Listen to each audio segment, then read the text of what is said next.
Bismillahirrahmanirrahim. 5. mesele. Gençlik rehberinde izah edildiği gibi gençlik hiç şüphe yok ki gidecek.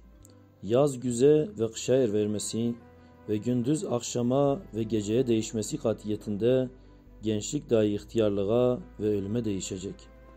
Eğer o fani ve geçici gençliğini iffetle hayrata, istikamet dairesinde sarf etse, onunla ebedi, baki bir gençliği kazanacağını bütün semavi fermanlar müjde veriyorlar.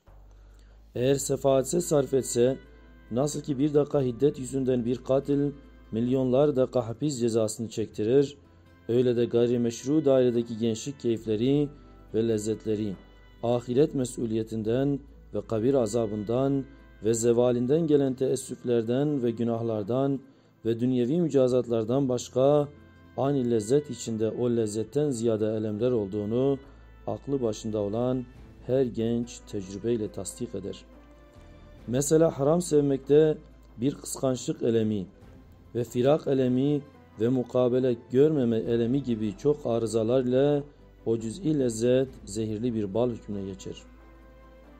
Ve o gençliğin suistimaliyle gelen hastalıkla hastanelere ve taşkınlıklarıyla hapishanelere ve kalp ve ruhun gıdasızlık ve vazifesizliğinden neşet eden sıkıntılarla meyhanelere, sefahathanelere veya mezaristana düşeceklerini bilmek istersen, git hastanelerden ve hapishanelerden ve meyhanelerden ve kabristandan sor.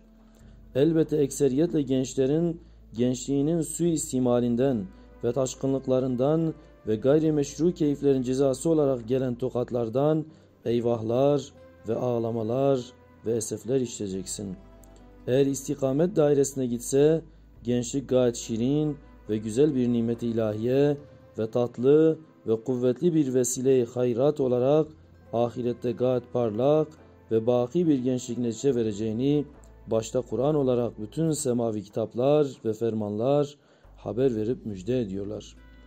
Madem hakikat budur ve madem helal dairesi keyfe kafidir ve madem haram dairesindeki bir lezzet bazen 1 sene ve 10 sene hapis cezasını çektirir, elbette gençlik nimetine bir şükür olarak o tatlı nimeti iffette, istikamette sarf etmek elzem ve lazımdır.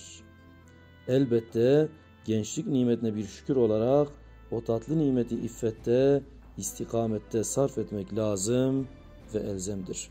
Cenab-ı Hak bizi ve sizi bu zaman cazibedar fitnesinden kurtarsın ve muhafaza eylesin.